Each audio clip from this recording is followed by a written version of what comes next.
एक आदमी बच्चे संग जंगल में शिकार कर रहा था जब एक मानवीय छाया पलक झपकते ही गायब हो गई। खतरा भांपते ही पिता बच्चे को निगरानी बुर्ज पर ले गया। दरवाजा बंद कर उसने शिकार राइफल उठाई और सामने देखने लगा। खरोचने की आवाज करीब आने लगी। आदमी के माथे पर ठंडा पसीना आया, पर उसने पीछे से उठती गर्म भाप पर ध्यान नहीं दिया। फिर कुछ दहाड़े सुनाई दी और भागते कदमों की आवाज दूर हो गई। पिता ने एक लंबी सांस ली क्योंकि राक्षस जा चुका था। निगरानी बुर्ज से कुछ दूरी पर एक खाए हुए जंगली हिरण का शव पड़ा हुआ था। उसने दूरबीन से फिर देखा और भयावह आकृति दोबारा नजर आई। बेटे ने देखा, पिता की सांसें तेज हो गईं और पूछा, वो क्या है? पिता ने शांत दिखते हुए कहा, बस एक भालू है। पर घर लौटकर बेटे ने वॉकी टॉकी पर पिता को मदद के लिए पुकारते सुना। पिता ने कहा, उसे भेड़िया आदमी के निशान मिले हैं। अगर उसे रोका नहीं तो आसपास के बच्चों को खतरा होगा। असल में इस विशाल जंगल में जानवरों में पहाड़ी बुखार वायरस फैल रहा था। गलती से संक्रमित होने पर इंसान खूनी और क्रूर मानव रूप जानवर बन जाता है, जिसे स्थानीय लोग भेड़िया चेहरे वाले लोग कहते थे। 30 साल बीत गए। वह लड़का अपना घर छोड़कर एक बड़े शहर में बस गया और करियर बनाया। ब्लैक की एक प्यारी बेटी है और पिता बेटी का रिश्ता बहुत मधुर है। मुझे अपनी बेटी से प्यार है। वाह, मैं भी यही सोच रहा था। हर बार कैसे करती हो? और उसकी पत्नी शाली एक तेज तर्रार पत्रकार थी। तीनों का जीवन शांत था जब तक ब्लैक को अपने पिता की मृत्यु सूचना नहीं मिली, जो जंगल में लापता थे। पुलिस की खोज असफल रही, इसलिए उन्होंने मृत्यु सूचना जारी की। ये बुरी खबर सुनते ही ब्लैक अपराधी और दुखी हो गया, क्योंकि उसके पिता उससे बहुत सख्त थे। वह 18 साल की उम्र में ही जंगल स्थित अपना पुराना घर छोड़कर चला गया था। पिता पुत्र फिर कभी नहीं मिले। ब्लैक ने पत्नी के काम से लौटने पर परिवार को जंगल में पुराने घर ले जाने का विचार बताया, ताकि पिता की विरासत संभाली जा सके और छुट्टी भी मनाई जा सके। व्यस्त काम के कारण शर्ली पहले मना करना चाहती थी, पर खराब रिश्ते सुधारने के लिए मान गई। तो ऐसे ही 3 सदस्यों का परिवार कैंपर वैन में जंगल की ओर निकल पड़ा। गंतव्य के करीब ब्लैक को आगे की सड़क अवरुद्ध मिली। उसे लगा कि वह रास्ता भूल गया है, और यहाँ मोबाइल सिग्नल नहीं थे, तो कागज का नक्शा ही एकमात्र उपाय था। तभी उसकी छोटी बेटी ने मुड़कर इशारा किया कि वहाँ कोई है। उसके हाथ में लंबी बंदूक देखकर शर्ली को बेचैनी हुई। ब्लैक ने जल्दी से खुद को पहचाना। तब उसे पता चला कि वह आदमी उसका पड़ोसी बचपन का दोस्त है। चूंकि वे वर्षों से नहीं मिले थे, तुरंत पहचान न सके। ब्लैक के पुराने घर जाने की बात पर दोस्त ने खुशी से रास्ता दिखाने की पेशकश की, क्योंकि पहाड़ी रास्ते कई बार बदले थे। पीछे बैठी गोरी और सुंदर शर्ली को देखकर उसकी आंखों में ईर्ष्या। इन सालों में पहाड़ी समुदाय की आबादी घट रही थी। तांत्रिक महिला तो क्या, जिंदा लोग भी कम दिखते थे। ब्लैक दोस्त की बात समझ ही रहा था कि अचानक सड़क पर एक आकृति दिखी। उसने बचते हुए गाड़ी घुमाई और वो सीधी पहाड़ी से नीचे जा गिरी। ब्लैक जब होश में आया तो देखा गाड़ी एक बड़े पेड़ पर लटकी है। दोस्त घबराकर भागने लगा। जैसे ही दरवाजा खोला, वह तुरंत जमीन पर गिरा। ब्लैक की जान हलक में आ गई। उसने परिवार को दूसरी तरफ के दरवाजे से निकलने को कहा। जैसे ही वह निकलने लगा, उसे शीशे में फिर वही आकृति दिखी। डर था कि वह चढ़ जाएगा, तो ब्लैक ने दरवाजा बंद करने की कोशिश की, पर तभी एक विशाल पंजे ने खिड़की तोड़ दी और उसका हाथ जख्मी कर दिया। दोस्त का तो और भी बुरा हाल हुआ। उसे दया की भीख मांगने का मौका भी नहीं मिला और उसे घने जंगल में घसीटा गया। ब्लैक को भेड़िया मानव की याद आई और वह गाड़ी के दूसरी ओर भागा। खतरा टलते ही उसने पत्नी बच्चों को तुरंत उतरने को कहा, क्योंकि वहां रुकना ठीक नहीं था। सौभाग्य से पिता का पुराना घर पास ही था। ब्लैक का परिवार जंगल पार कर गया और उन्हें जल्द ही एक पुरानी लकड़ी का कुटिया दिख गई। तभी पीछे से तेज कदमों की आहट सुनाई दी। उन्हें लगा राक्षस आ गया है।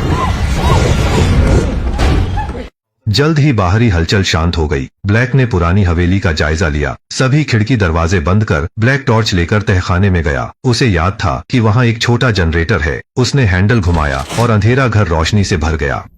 इस रोशनी ने उनके दिलों से डर को दूर कर दिया। ब्लैक ने बेटी को दिलासा दिया कि सुबह होते ही वे निकल जाएंगे। फिर दोनों ने दोबारा दिमाग पढ़ने का खेल खेला। बेटी के सो जाने पर ब्लैक दरवाजे को मजबूत करने निकला। शर्ली ने पूछा, वह क्या चीज थी? सच कहूं तो ब्लैक को भी ज्यादा पता नहीं था। उसका अंदाजा था कि यह वायरस से इन्फेक्ट इंसान है। उसने दरवाजे के पीछे भारी अलमारी अड्डा दी। शर्ली को लगा इससे कुछ नहीं होगा, मदद के लिए फोन करना बेहतर है। और यहाँ सिग्नल नहीं थे। ब्लैक को पिता का पुराना रेडियो याद आया, काम कर रहा था। उसने सारी फ्रीक्वेंसी जांची, कोई जवाब नहीं मिला। शर्ली को एक लकड़ी के बक्से में चाबियों का गुच्छा मिला और चुपके से जेब में रख लिया। तभी ब्लैक को दुर्गंध आई। गंध के पीछे भंडार गृह में गया और नमकीन मांस देखकर खुश हुआ, जो उसका बचपन का पसंदीदा था। पर एक टुकड़ा छकते ही उसे तीव्र दर्द हुआ और चबाने पर एक दांत निकल आया। उसे लगा सड़क दुर्घटना में ठुड्डी पर चोट लगी थी। चार्ली प्राथमिक उपचार किट लेकर आई। घाव साफ करते हुए उसने पति के हाथ पर खून के धब्बे थे। कपड़े हटाने पर पंजे के स्पष्ट निशान दिखे। ब्लैक ने सोचा कि यह कार की खिड़की से लगा होगा, पर चार्ली को ऐसा नहीं लगा। उसकी आंखों में चिंता साफ दिख रही थी। ब्लैक ने इसे कोई बड़ी बात नहीं माना और दरवाजा मजबूत करने लगा। शोर से बेटी जाग गई और लगातार माफी मांग रही थी, लेकिन बेटी जादू के अधीन सी हो ब्लैक को घूरने लगी और उसकी पत्नी चुपचाप बगल में खड़ी थी। ब्लैक को अजीब लगा, समझ नहीं आया माँ बेटी को क्या हुआ है। आधी रात के बाद उसे हथेली और पेट में तीव्र मरोड़ महसूस हुई। तभी ब्लैक ने ऊपर अजीब आवाज सुनी। क्या वो भेड़िया आदमी छत से घुस आया? वह आवाज की ओर चुपके से ऊपर बढ़ा। बढ़ती हलचल देखकर आदमी ने सिर बाहर निकालकर बारीकी से देखा। मकड़ी के रेंगने की अजीब आवाज थी। ब्लैक को एहसास हुआ कि उसकी सुनने की शक्ति असाधारण रूप से तेज हो गई है। अपनी आंतरिक बेचैनी शांत करने के बाद उसने फिर वही अजीब आवाज सुनी जो इस बार घर के बाहर से आ रही थी। शायद भेड़िया मानव। ब्लैक ने अपनी पत्नी से कहा कि वहीं रहना, हिलना मत। वह चुपचाप दरवाजे तक गया। अगले ही पल मजबूत पंजों ने उसके पैर पकड़े। पत्नी डर से पीली पड़ गई पर दृढ़ता से आगे बढ़ी। हथौड़ा उठाया और लगातार जोर से मारा। दर्द से हमलावर ने हाथ पीछे खींच लिया। ब्लैक बाल बाल बचा। उसकी हालत और खराब हो गई। पता नहीं कितना समय बीता। ब्लैक कोमा से जागा। अपनी तेज सुनने की शक्ति से उसने पाया कि पत्नी रेडियो से मदद मांग रही थी, मगर उस बातचीत से वह सियांग थी। मेरे पति को इन्फेक्शन हो गया है। वो अब पहले जैसे नहीं रहे। वो बात नहीं कर सकते। ब्लैक को अपने कानों पर यकीन नहीं हुआ। वह कुछ कहना चाहता था पर बात जुबान पर आकर रुक गई। शर्ली ने उसे बिस्तर पर लिटा दिया पर वह सो नहीं सका। उसके बाल झड़ रहे थे और बेटी भी उसे अजीब नजर से देख रही थी। शर्ली ने कागज कलम निकाला ताकि वह लिख सके। ब्लैक ने अपनी बेढप कलाई से आखिर में लिखा, मैं मरने वाला हूँ। शर्ली के मन में एक अजीब सी उदासी छा गई। मुझे तुम्हारी जरूरत है, मैं तुम्हारे बिना कुछ नहीं चाहती। पर उसे नहीं पता था कि ब्लैक उसकी कोई बात नहीं समझ पा रहा था। वह इंसानों से बात करने की क्षमता खो चुका था। तभी ब्लैक की बांह से फिर खून निकलने लगा। पट्टी हटाने पर पिछला घाव फाइब्रोसिस में बदल गया था। ब्लैक को भी अपनी बांह की असामान्यता महसूस हुई। वह किसी जंगली जानवर की तरह अपना घाव चाटने लगा। इंसान के दांत भी एक एक कर गिरने लगे। ब्लैक जानवर में बदलने लगा और असमझ बातें बड़बड़ाने लगा। चार्ली का चेहरा दुख से भर गया। वह पति को जंगली जानवर बनने पर भी नहीं त्यागेगी। बाहर खड़ी गाड़ी देखकर उसे चाबियां याद आईं, तो वह तहखाने में जाकर बैटरी और कटार ढूंढ लाई। वह ब्लैक को बड़े अस्पताल ले जाने का इरादा रखती है। शायद ठीक होने की उम्मीद थी। बाहर का भेड़िए के चेहरे वाला आदमी भी गायब था। परिवार पिकअप ट्रक पहुंचा। पति बेटी को पिछली सीट पर बिठाया। चार्ली ने जल्दी से आगे का बोनट खोला। गाड़ी की बैटरी पुरानी होने से डिस्चार्ज थी पर उसने पहले से एक अतिरिक्त बैटरी ढूंढ रखी थी।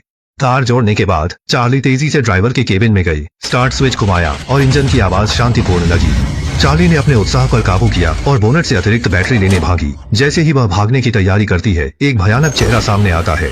भेड़िए के चेहरे वाला आदमी चुपचाप वहां आ गया था। गाड़ी का रिवर्स गियर स्विच जबरदस्ती तोड़ दिया जाता है और तीनों को गाड़ी छोड़नी पड़ती है। ब्लैक अपनी पत्नी और बच्चे के साथ ग्रीन हाउस पर भेड़िया मानव भी पीछे था। रोशनी में उन्होंने एक विशाल आकृति को घूमते देखा। अचानक एक हाथ ऊपर आया और आसानी से छत चीर दी। शैली और बाकी सबके डर के मारे पसीने छूट गए, खासकर जब दरार से उस भेड़िया मानव का भयंकर चेहरा दिखा। छोटी बेटी छत से गिरने ही वाली थी। ब्लैक ने सोचा अगर ऐसा ही रहा तो सब मारे जाएंगे, तो उसने अपनी पत्नी को आगाह किया। वह तुरंत मुड़कर सब्जी के शेड से कूदकर लकड़ी के घर की ओर भागा। ब्लैक ने अपनी जान की बाजी लगाकर भेड़िया मानव को रोका, जबकि शैली बेटी को लेकर तेजी से लकड़ी के घर की ओर भागी। पास की झाड़ियों से लड़ाई की आवाजें आ रही थीं। माँ बेटी ने उनकी परवाह न की और घर में घुसकर दरवाजा बंद कर लिया। थोड़ी देर बाद बाहर लड़ाई की आवाजें थम गईं। शैली ने बाहर झांक कर देखा तो ब्लैक की उदास आकृति दिखी। सामने आते ही उसने दरवाजा खोला और अपने गुस्से में टमटमाते पति को अंदर आने दिया। शैली को डर था कि ब्लैक होश खो देगा और वो बस जमीन पर लेटकर हाँफ रहा था। बच्ची को पिता संग खेले खेल याद आए। उसने ब्लैक के सिर पर हाथ रखा। वे बात नहीं कर पाए पर गहरा लगाव महसूस हुआ। अगले ही पल ब्लैक ने ताजा खून छूका, नुकीले दांत दिखे और खुद पर से काबू खोकर शर्ली पर झपटा। शुक्र है कि आखिरी पल में नरभक्षी प्रवृत्ति रुक गई। ब्लैक जानता था कि वह पूरी तरह से जानवर में बदलने वाला है, इसलिए पत्नी और बच्चे की सुरक्षित होने के लिए वह लकड़ी का घर छोड़ रहा था। दरवाजा खोलते ही वही भेड़िए जैसा आदमी वापस आ गया। अप्रत्याशित रूप से ब्लैक नीचे गिर पड़ा क्योंकि वह पूरी तरह से जानवर नहीं बना था और ताकतवर गति में कमजोर था। शुक्र है शर्ली सही समय पर खंजर लेकर निकली और भेड़िए जैसे आदमी का ध्यान भटकते ही ब्लैक ने झपट्टा मारकर गर्दन पर अपने नुकीले दांत गड़ा दिए। जब तक वह शांत नहीं हो गया, उसने सिर उठाया और भेड़िए जैसे आदमी के हाथ पर परिचित टैटू देखा। उसे यह सोचकर गहरा सदमा लगा कि यह राक्षस ब्लैक का पिता है। वह पशु में बदलने के प्रभाव को रोक न सका और आखिरी समझदारी से घर से भागा। पर जल्द ही ब्लैक दर्द से जमीन पर गिर पड़ा। हड्डियां आंखों से बदलती दिखीं, नाखून गिरे और नुकीले पंजों से बदल गए। ब्लैक पूरी तरह भेड़िया मानव बन गया और उसकी दुनिया में जबरदस्त बदलाव आया। शहरी घर में बेटी को दिलासा दे रही थी कि तभी सारी बत्तियां बुझ गईं। कमरा फिर गहरी खामोशी में डूब गया। उसने खिड़की से ब्लैक को पशु रूप में देखा। दिल का दुख अब छिप नहीं सका। शहरी समझ गई कि उसने पति को खो दिया है। लकड़ी के घर के ऊपर से आवाज जा रही थी। शायद ब्लैक रास्ता ढूंढ रहा था। माँ बेटी अंधेरे में स्थानांतरित होने की तैयारी कर रही थी। तभी भेड़िया मानव सामने आ गया।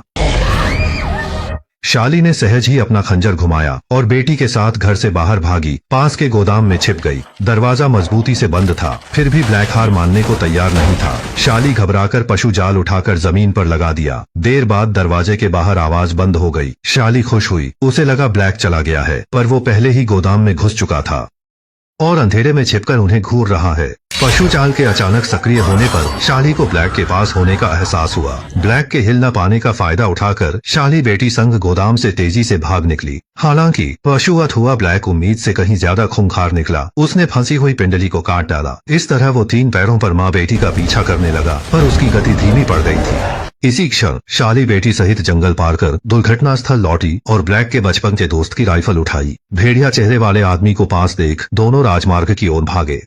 उस चौकी के पास शार्ली को एक विचार आया। वह बेटी संग अंदर चढ़ गई। जानती थी भेड़िया मानव पीछा करेगा और यह उसे मारने की बेहतरीन जगह थी। जल्द ही जानवर बन चुका ब्लैक चुपचाप ऊपर आ गया, पर अहम क्षण में शार्ली चिचकी और ब्लैक ने हमला करना भूल गया। छोटी बच्ची ने उसके मन की बात जान ली। उसने कहा कि उसके पिता यह सब समाप्त करना चाहते हैं। अगले ही क्षण शार्ली ने गोली चला दी। ब्लैक को दम तोड़ते हुए देखकर माँ बेटी पास में रोने लगी, क्योंकि वह लगातार कुछ बुदबुदा रहा था, लेकिन वे एक शब्द भी नहीं समझ पाई। बस यही था।